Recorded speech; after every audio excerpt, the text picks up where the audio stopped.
So this is Liatris, and as you can see, it has almost grass-like foliage, and it has amazing feather-like flowers. And as you can see, the bees, this is a favorite.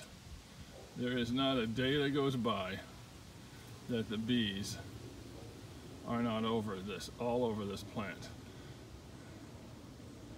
Right, Jers? You good? Okay.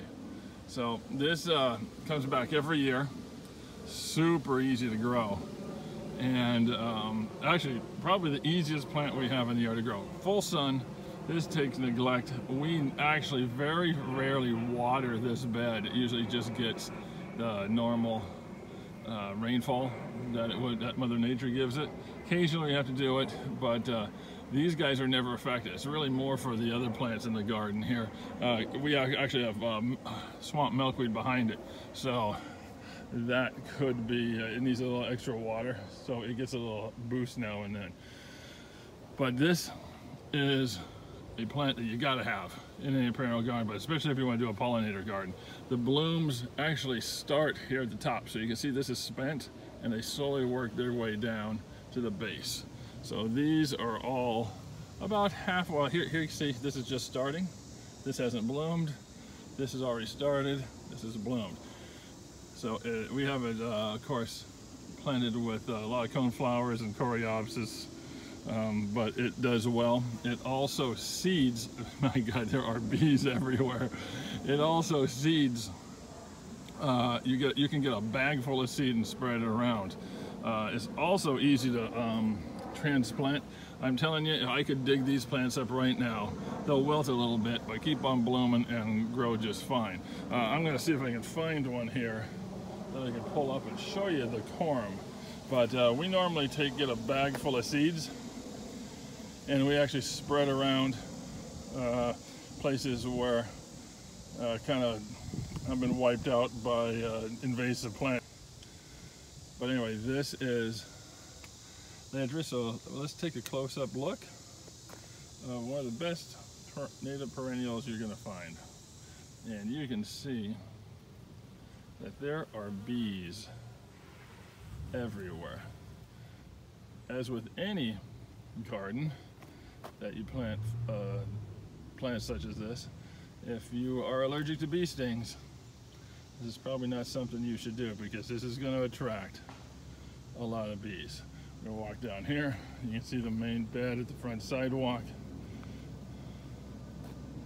So this is Liatris.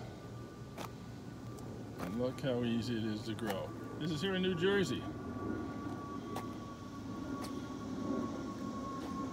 Pretty easy.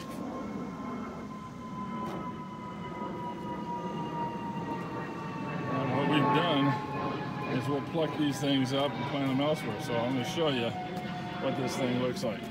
Here we have some seedlings. So I'm going to see if I can just pull this up by hand. Yep, yeah, come right up. So right here you can see it has formed a corm, almost a corm. This little guy will be blooming like these guys next year.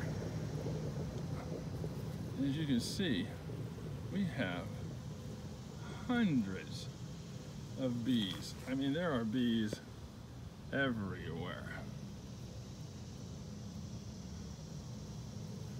So we're going to take this plant here and we're going to drop it in another location, and we'll relocate these and get these going elsewhere in the garden. We have a lower garden where it used to be a lot of deer. We're no longer allowing them to come in the yard, so we're going to plant some more of these. But the good thing is, yes, this guy is deer proof. This is in the front yard. The deer never touch it. So this is a good choice for all you gardeners who are frustrated you don't have flowers because the deer eat them. They will not touch this at all. And you can get this with little or no trouble. Actually stays blooming quite a while. Starts, comes up pretty early in the spring, blooms most of the summer, and then it's done. And then it has this like grassy looking foliage. And then we don't cut these off. We let them go to seed, and it puts out a lot of seed. They come up quite heavily, but not very invasive because you can just pluck them out of the ground like I did here, and replant them. Or if you don't want them, but really, who doesn't want more of these? You can toss them out.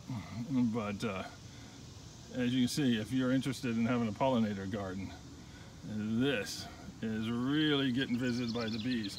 And it was raining here just 10 minutes ago, and all of these guys have shown up to enjoy Liatris spicata. Okay, we hope you enjoyed this. We're gonna go figure out what other trouble we can get into.